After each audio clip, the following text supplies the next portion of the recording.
name is Gabriel Onoha. Welcome to my channel. In this channel, I create videos that simplify the journey to entrepreneurship, business, digital marketing, and make money online. In today's video, I'm going to talk about a very special topic.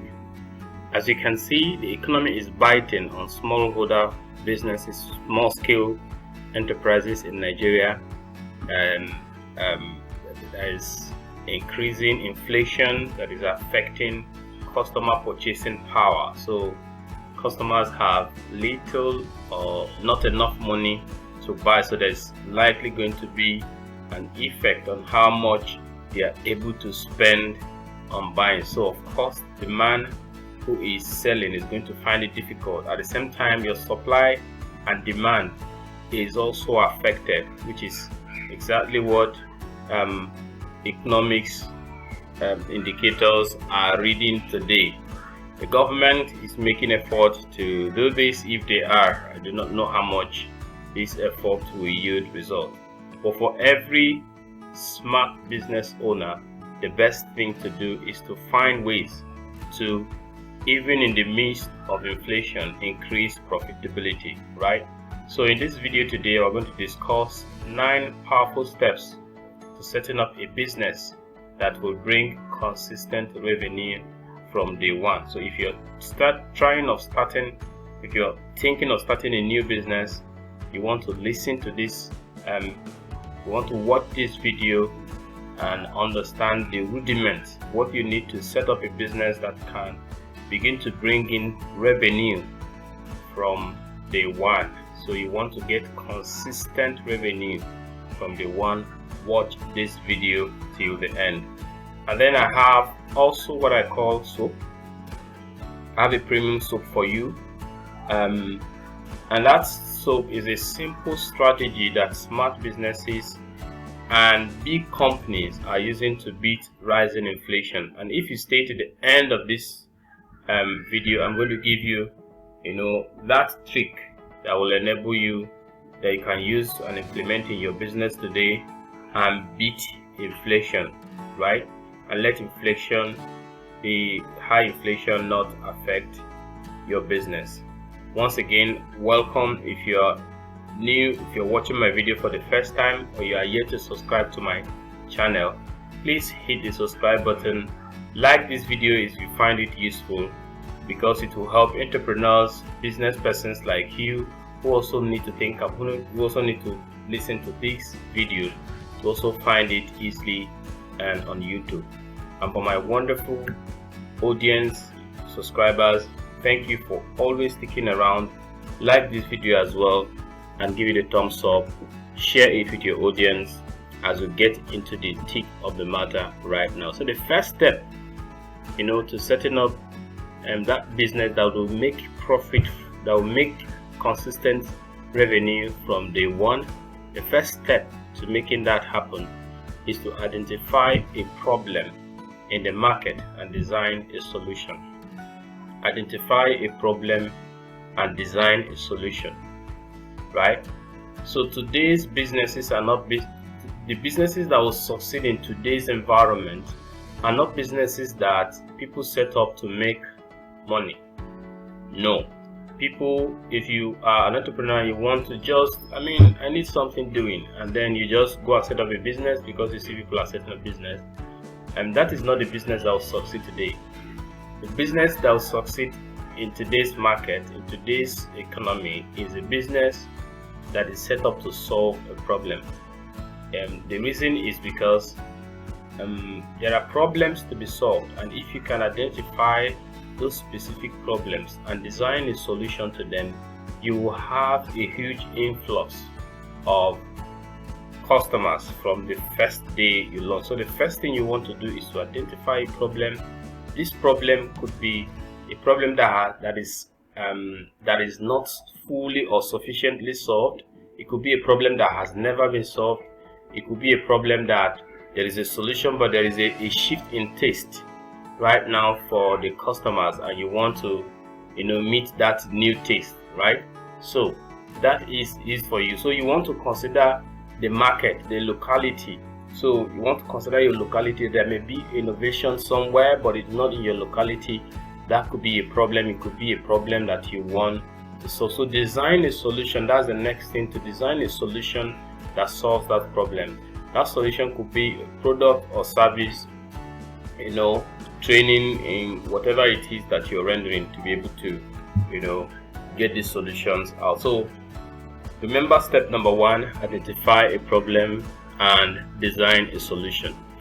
Then the second step is to learn the core skills for providing the solution to that business you're offering, to that problem to that solution your business is offering, right? So learn to the core skills. Now it depends on what scale you want to start with. If you want to start as a business owner, you running your thing, so that means you need to go and learn these skills, learn the core skills for providing this service, for designing or developing this product, which is the solution that your business is offering to the market, right? So you want to spend time, resources, learn it. If you need to do apprentice, if you need to get to learn from somebody, I don't know how long it will take you. It could take you longer time, but there are, of course, with internet and with information technology, you don't need to really spend 7 years, 2 years, even a year learning on any skill. So you want to preference those skills that you can learn quickly and deliver solutions. There are online courses that can teach you a ton of things, for you to learn to be able to solve a problem, right? If you have an idea in your head and you want to learn a skill on how to solve it, you just need to send me a message on the DM, not on YouTube anyway, but I always display there is a link to a Telegram group you can join, which is our community group. So if you join it, you'll be able to interact with me, and I will be able to recommend courses that you can take, right?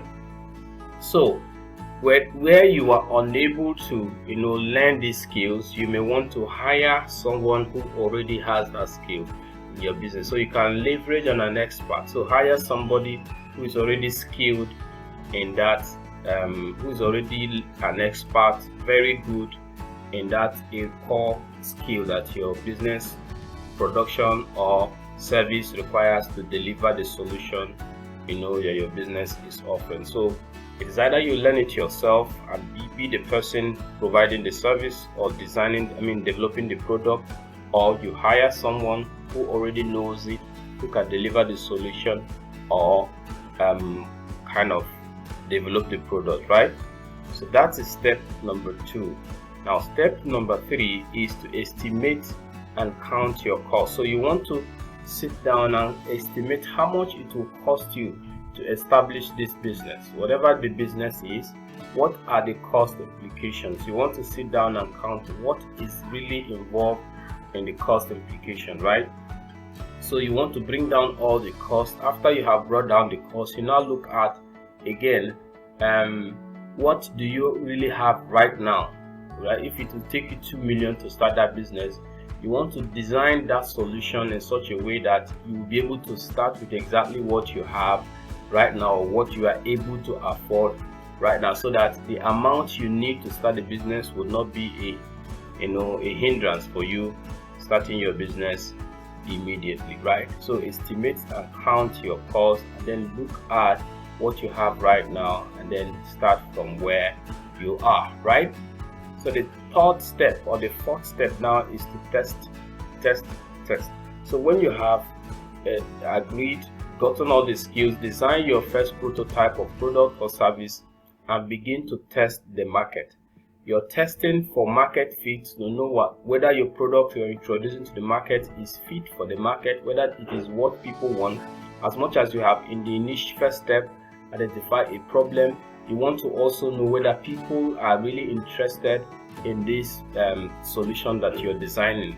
Most of the times when you come to tell people this is kind of thing you want to do, they may sound interested, but when they see the actual product or service, they may not really be interested again. So this may then cause you to look at it again and say, okay, there is a problem I have a solution, but my solution is not market fit, then I need to redesign the solution. I hope that is clear. So you're also going to test for customer satisfaction. Does this satisfy the customer's need at the time? Is customers, a product may be fit for the market, but customers may not be satisfied either because of the quality of the service or product or the quantity. So maybe they need more of it, they need higher quantities, they need higher qualities, or they need it in lower quantities or lower qualities, right? So you want to test customer satisfaction, because at the end of the day, what you want to do is to make sure that when you deliver this solution, people are happy at the end of the day. So that's what you want for your product. You also want to look at the price suitability, so that you'll be able to choose a suitable price for your product. So those are what the things you're going to be testing in this step. Now, the fifth step is to develop a niche for your business. Now, during your testing, you will be able to understand, variances in the taste. You probably have varieties of the product you have developed, and then you will see that people have preference for a specific one, or you're offering a service and you discover that people want this service this way. So this will help you develop a specific niche, and niche is just a small portion of the market. So you know exactly what part of the market that you are interested in serving, right? So this may not apply to everybody, like I said. It may not apply to you, especially the location of your business. This niching may not apply to you. But if you are in a very high competitive market, like a place or location like Lagos or Abuja, where a lot of people are doing almost some of the things, many people are doing the same thing or similar things to what you want to do, niching might be a strategy for you to enter the market, and make it big. So you want to niche out, get a specific aspect of the market, a specific need or specific customer, segment of the market, and satisfy their needs very well. So that way you'll be able to get your own customers, develop your own product, and begin to make sales ASAP, right? So the next step is step 6, which is to register and brand your business. Now, a lot of people, you may start your business without this, right? But going forward, you want to make sure that your business is registered, your business is branded.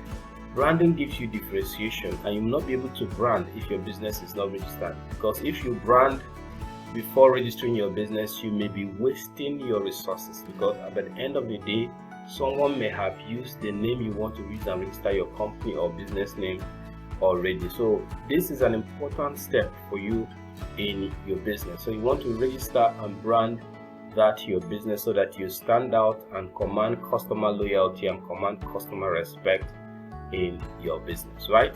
So this is step number 6. You may want to register as a limited liability company or a business name, but that's a topic for another day. I made a video, alright, somewhere in this channel on the difference between a business name and a limited liability company, so you may want to consider watching that video. Step number 7 is to design your processes. Now, processes are the things that run your business. They are the steps that need to be taken that gives your business a structure. So processes are the engine rooms that run your business. Processes are the things that tells your employee or person who comes into your business that this is step 1, this is what needs to be done before this is done, before that is done, in order to get this product, right? So to get customers, in terms of your customers, getting customers, if somebody also joins your business, he needs to know that this is what needs to be done, and then this and this, then to get to catch a customer. When a customer first comes into your business, this is what we do to them, this is what we give them, this is what to offer them, and that and that. So this is the thing that ensures that you maintain the same standard in all your services, the same standard in all your product development and all that. So processes are the things that you need to put into your production operation, into your marketing, into your sales, and into your customer acquisition or customer satisfaction systems in the business.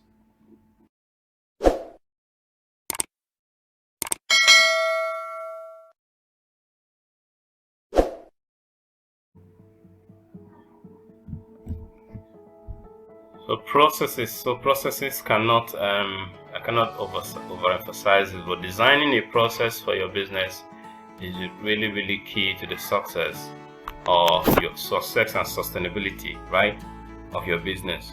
So moving it from one stage of growth to another, the processes must be, in place. There must be processes in place for you.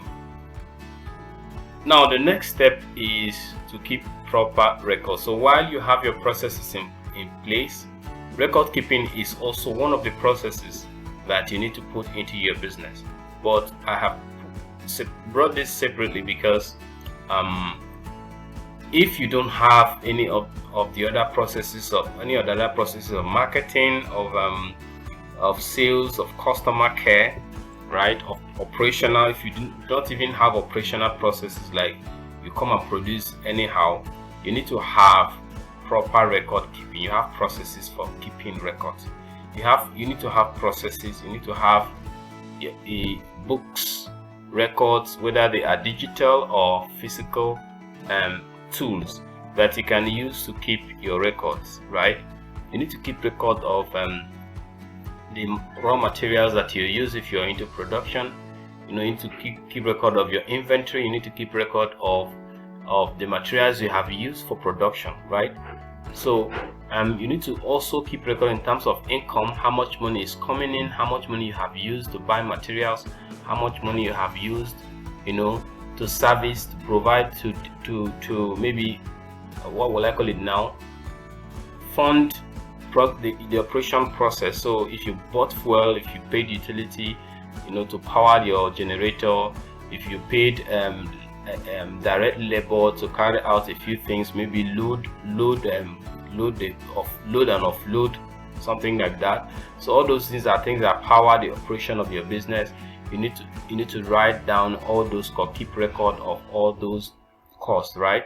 Also money that comes in, all right, money you generate, revenues that you generate, right, from all the sources they come from. Also monies that investments that come into the business, loans that you collected. So these are monies that are coming in. So you need to keep proper record for all of this. Why is this important? The importance cannot be emphasized, right? And then aside all this financial record, you also need to keep customer record. You need to keep record of your customers. When customers come to buy, you need to find a system to make sure that you get their name, you get their phone number, you get their email address if possible. And if it's also possible, especially when you're doing delivery, you also need to get their addresses, home addresses where their products need to be delivered. So you need to get your customer data intact. Another information that you need to keep is your product record. So the goods you produce, you need to keep record of them.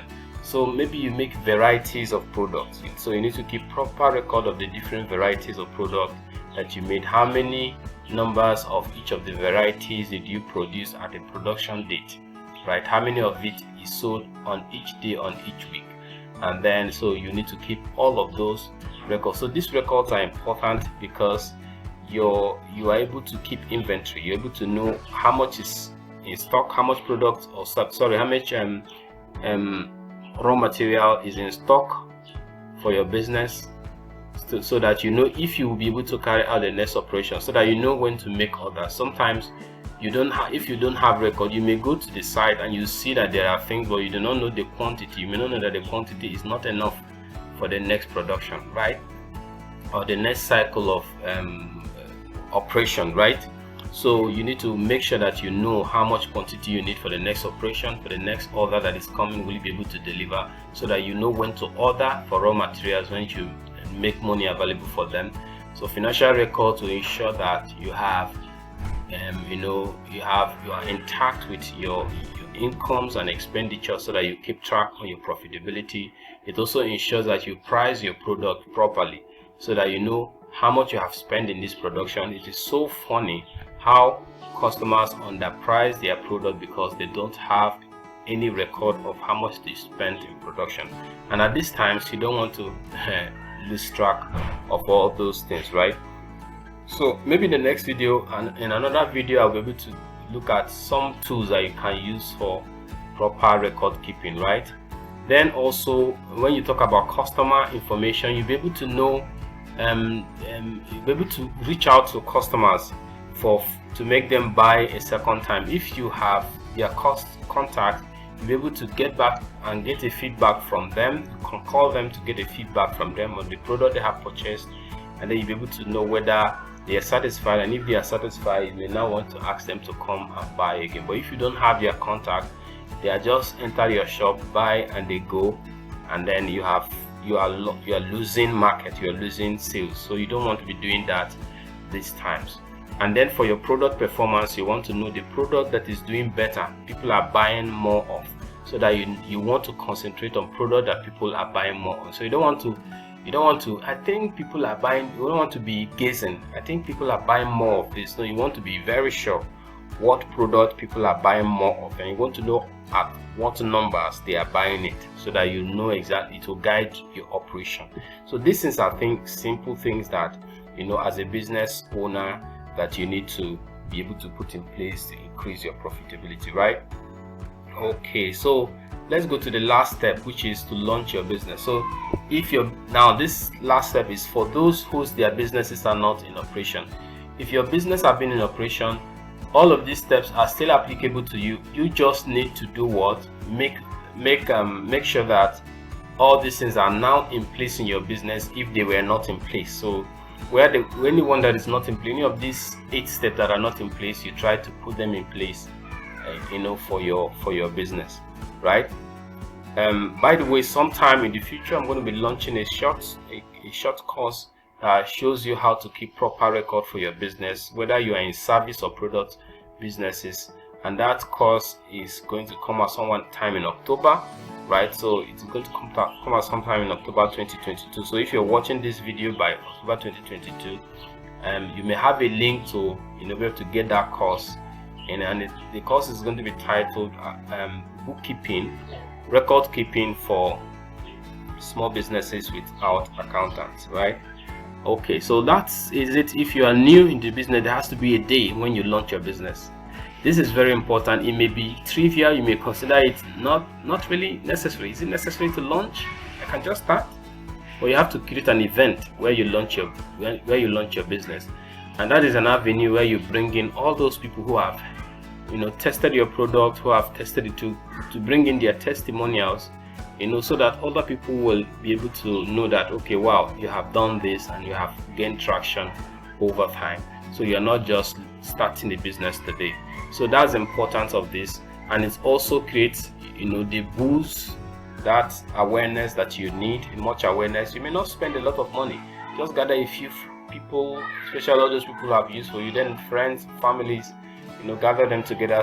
And especially it is also good in some other way, because a lot of family and friends will always be, especially when you're starting your business fresh, in the name of tasting, collecting freebies and all that. So it is a time to tell everybody that the days for freebies are over. So it's officially closing freebies. You tell those people who come to say, let me test for you, that the days for testing is over. We are now into real business. So that's on a lighter note anyway, but it's still a serious point for you to take. So those are the 9 steps.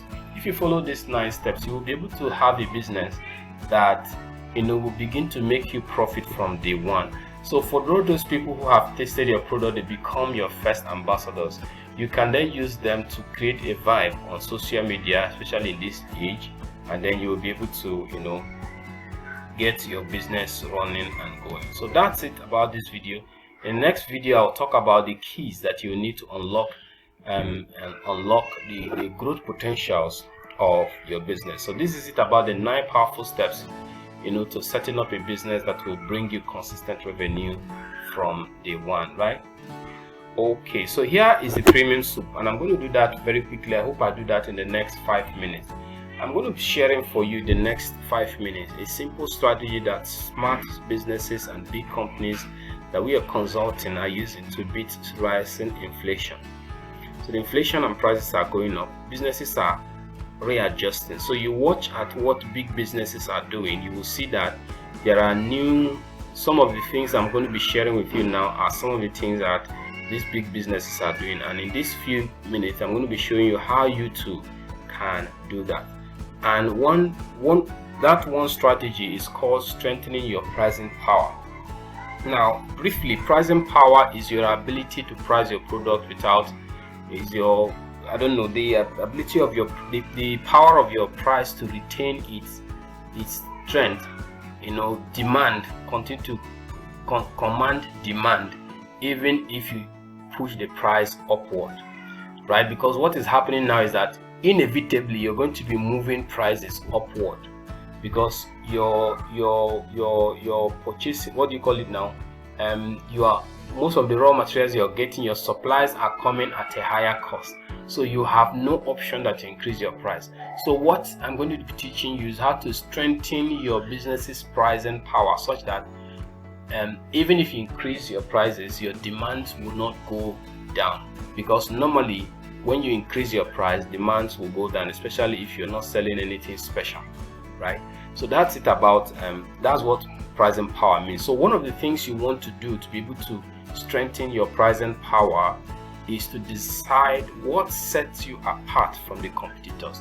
Now, one of the things about pricing power, having a strong pricing power, is that when you're at a place where there is high competition, when you are selling what almost everybody is selling, it becomes difficult for you to increase your price, because when you increase your price, people can easily move to another person, right?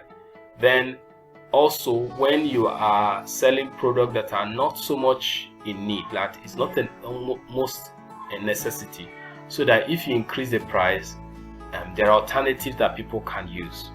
But when the product is a necessity, when it's a product that people cannot do without for some reasons, even if you increase the price, they can only murmur, they'll still have to buy and then continue their life, right? So that's pricing power for you. So what you can do to increase the strength of your pricing power is to set yourself apart from competition. Like I said, where there is high competition, it is difficult for you to increase your price. You will have to watch what every other person is doing before you increase your price, right? So what you can do is to set yourself apart from the competition. And how do you do that? You can focus on developing products. Develop your product, depending on what or services, depending on whether you're a product or service based business. You want to develop your product to become some kind of unique, and then make sure that your marketing messages are now carrying that new, or that are reflecting that new dimension you have added to your product or service. So you want to kind of develop either a new product or redesign your old product in some way, right? To make sure that it is different from what every other person is offering. Okay, so another thing you want to do, which is, like, these things are not, they are all complementary to each other. All the bullet points are complementary to each other, and they all help to strengthen your pricing power, and you want to pick them up.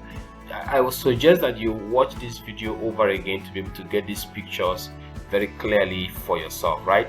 So become more distinctive. It's by making visible adjustments.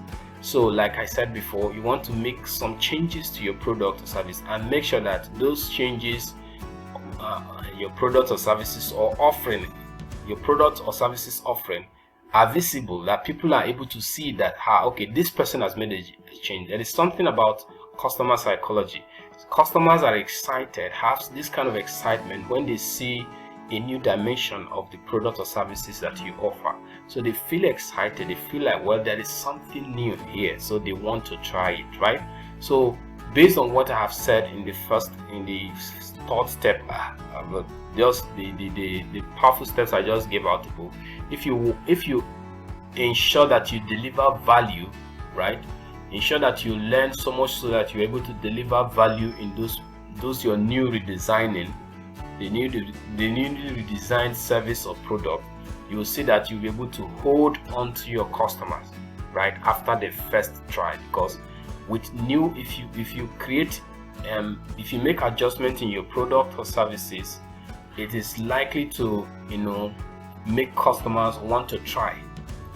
It's likely to make them want to try, and when they try, you want to make sure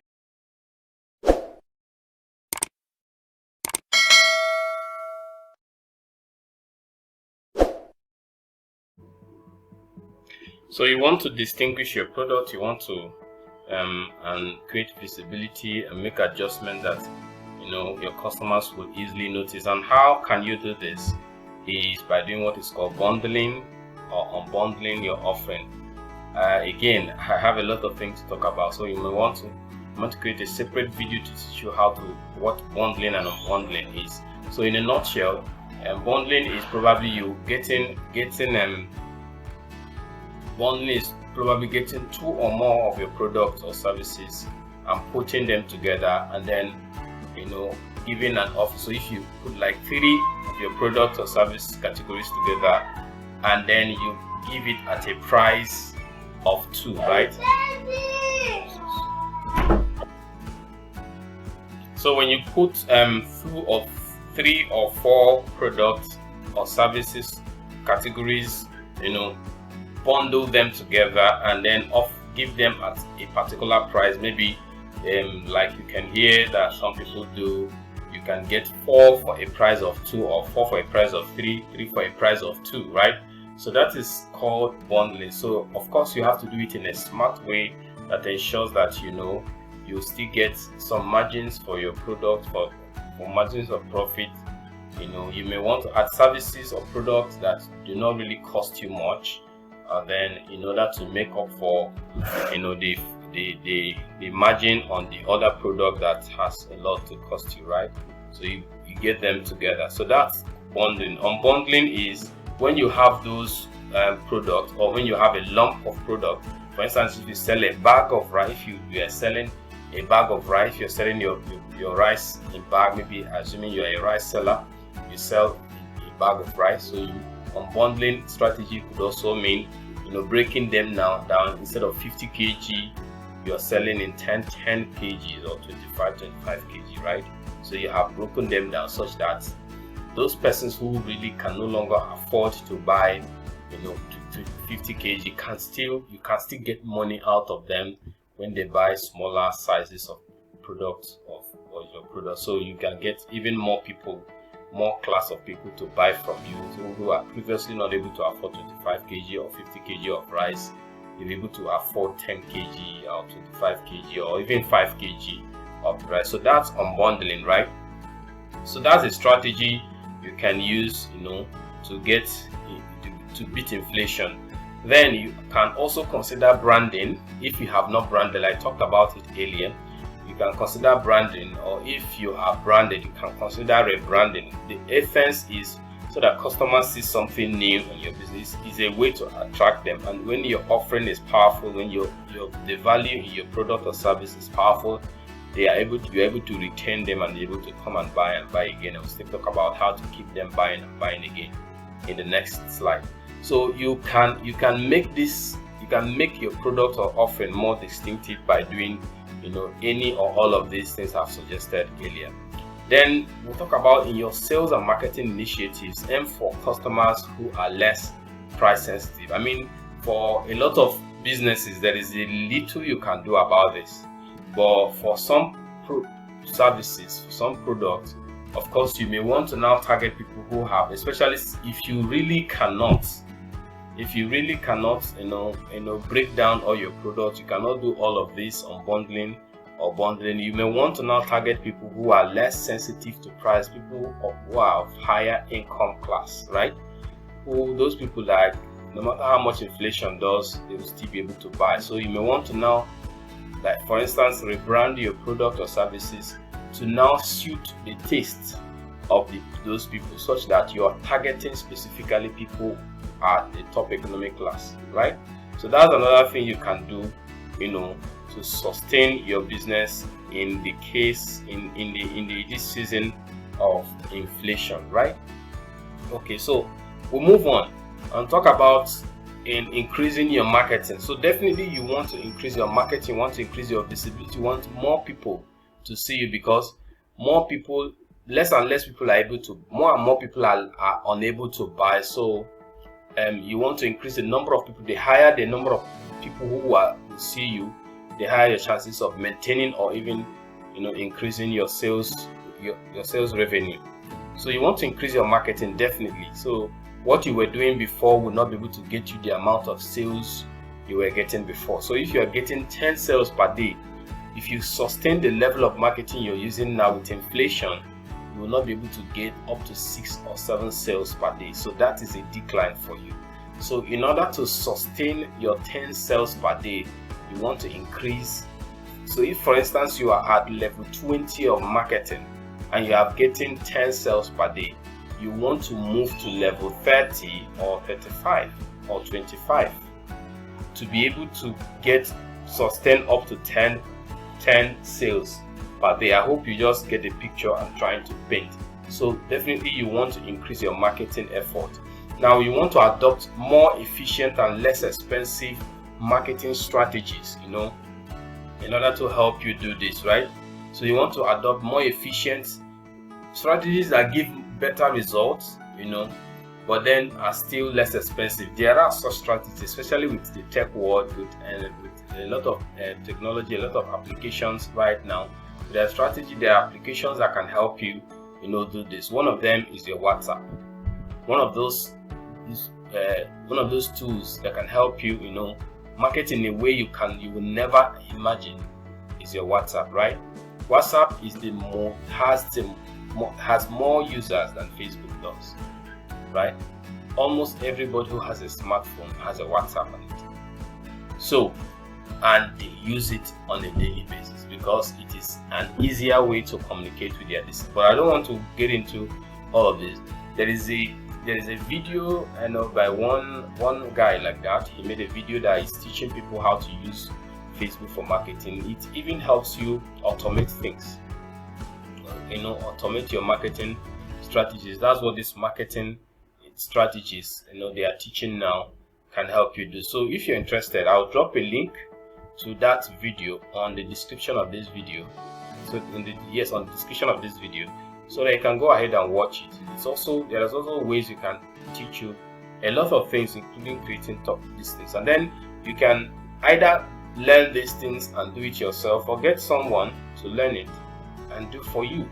So you pay them for that. So that is also one of the things we want to talk about in the next point, which is improve your customer experience. Make sure that customers are happy with your product. One of the primary ways to improve your customer experience is to ensure that your product is of high quality, that you're delivering enough value in your product or service, right? Ensure that you're delivering enough value in your product or service. When you do that, you will increase your chances of having a good customer experience. And what customer experience does is that it makes sure that people come back to buy again. It increases your chances of getting somebody who has used your product or service once to come back and use it again and again because they had a good experience. So another way to get customers to have good experience with your product is to get feedback from them when they use your product or service. And to be able to do this, you will not be able to do all of this. So definitely you want to need the help of expert people who are already experts, in communicating with customers, the customer service guys and all of them. You don't want to. I'm not asking you to go and hire one to be in your business permanently. Right now, there are people who are called social media managers, and they can do a lot of things. They can do WhatsApp marketing for you. They can do customer care for you. They can follow up customers through social media for you. And what it does is that while you're even doing it through social media, it helps you go viral. Get more people, get more visibility and all that, rather than making calls. Calls is also one of them. Making direct calls is also one of those. So if you talk about your sales techniques, improve and get people who can help you improve your sales technique, and put in other deliberate efforts to profitably increase your sales, by responsible and effective hiring. Now, by effective hiring, make sure that when you hire somebody, they are adding value to your business immediately and they are increasing your sales immediately. The best place to hire people is to increase your sales. If you already have a quality product, all you need to do is increase your sales so that you can continue to produce and more people will continue to buy, right? So you want to get people who will be able to help you do this effectively. And one of the ways to do that right now is to hire people to do these things remotely. You may not have enough personnel within your locality that will be able to do this. And even if you do, you won't be able to find them. And even if you find them, you may not be able to pay them. But there are people who are working remotely. they will charge relatively small. Why? Because they are not just working for you, they're working for a lot more people. So by the time they accumulate the salaries they give from each of you on a monthly basis, they are making a handsome sum. So they are okay to collect 20-30k, even though ordinarily you're supposed to pay somebody who does that kind of work for you, you know, up to 100 or something k. So you're saving a lot of money and still getting results, and you pay them per result.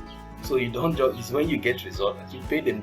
Both of you and them make this agreement, so they know that if they don't get results, they're not going to get your money, right? So that's one why I called it responsible and effective, you know, hiring. So that's one thing you can do, especially considering the growth of your business in this inflation age. Then also integrate what is called vertical integration. Integrate your services vertically to establish yourself as a one-stop, you know, shop.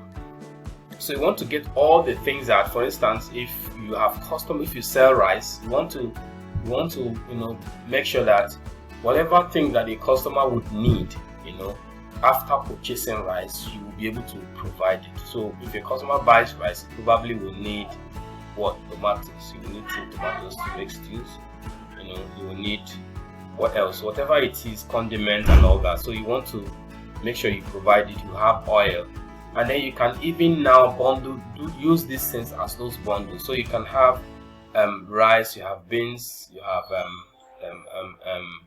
oil, you know, all of these bundled, and then you can sell.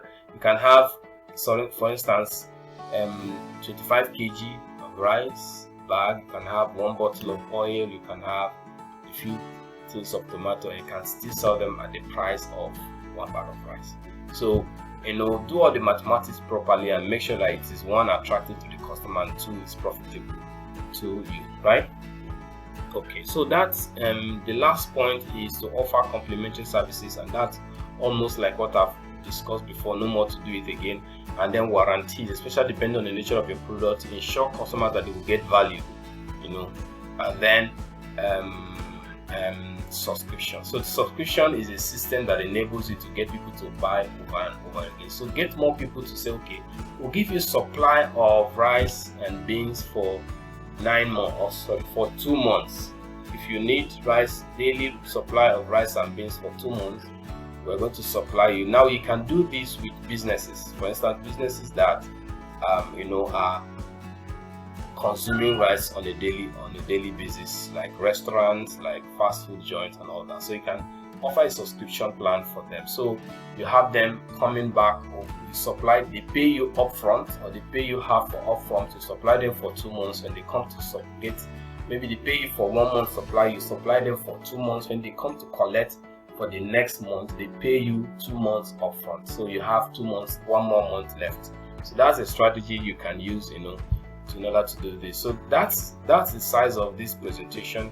I thank you for finding time, you know, to watch this presentation. If you would like to get updates, if you want to be the first to know each time I post a video, I have a Telegram channel excuse me, you know, where I'll drop this link on the description. I share information especially about funding for your business and other opportunities I may have. I also have premium courses that you can get at discount when you join my online community, when you want to join my Telegram community, and then also some of these links I'm telling you, and even if I forget to drop them in the description, they will also be on the Telegram group, right? So I hope you enjoyed this video. Watch out for the next video on the 5 keys to growth, to the growth of your business, and I'll drop a link to it whenever it comes somewhere at the top right of this video. Thank you, and see you in the next video.